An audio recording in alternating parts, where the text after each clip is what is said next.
Shoot me. Okay. Please. I said shoot me. Too slow. Fast as you can. Again.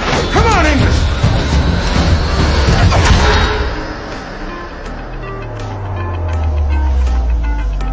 Okay. Jack s'apprêtait à tirer à l'arc. Mais John lui brisa la pointe de sa flèche. Cependant, il savait que Jack avait un grand potentiel. Alors il lui offrit une arme idéale pour les combats en milieu urbain. Jack tira simplement une flèche. Et à sa grande surprise, sa puissance fut multipliée, traversant directement le sol. John lui apprit alors à tendre l'arc depuis l'autre côté, afin d'économiser une seconde précieuse. Voyant cela, Jack sourit enfin. Il n'hésita pas un instant à sortir les autres flèches et à commencer ses exercices. Même en donnant tout ce qu'il avait, en coupant une planche en deux avec une flèche.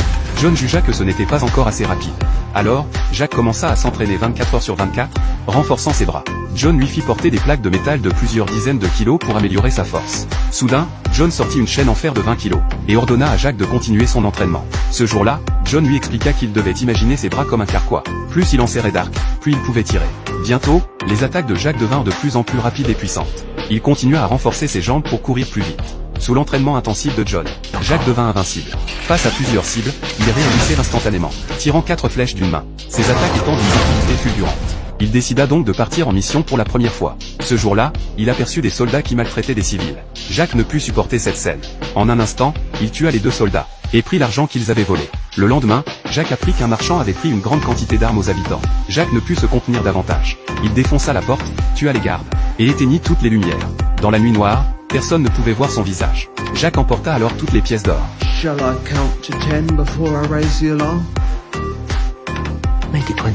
Ensuite, Jack s'enfuit rapidement, distribuant l'argent volé aux pauvres. Ce jour-là, lors d'un autre vol, Jack se retrouva entouré par une foule de soldats. Il savait que cette fois, la situation était grave.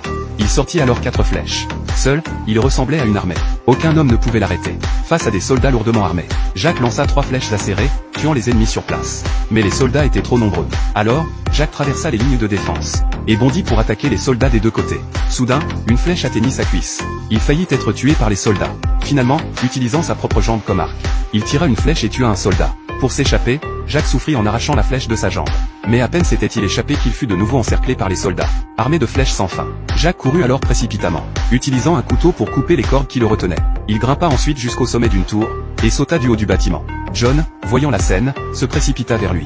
Ils parvinrent à monter sur une charrette et s'enfuir avec succès. Mais des poursuivants étaient toujours à leur trousse. Alors, John jeta un morceau de charbon ardent, et une flamme dévorante s'éleva, bloquant leur chemin. Ce jour-là, Jack fut mis à prix dans toute la ville. Mais, sans qu'il le sache, Jack avait déjà tout vu. Welcome to the big table, Sheriff.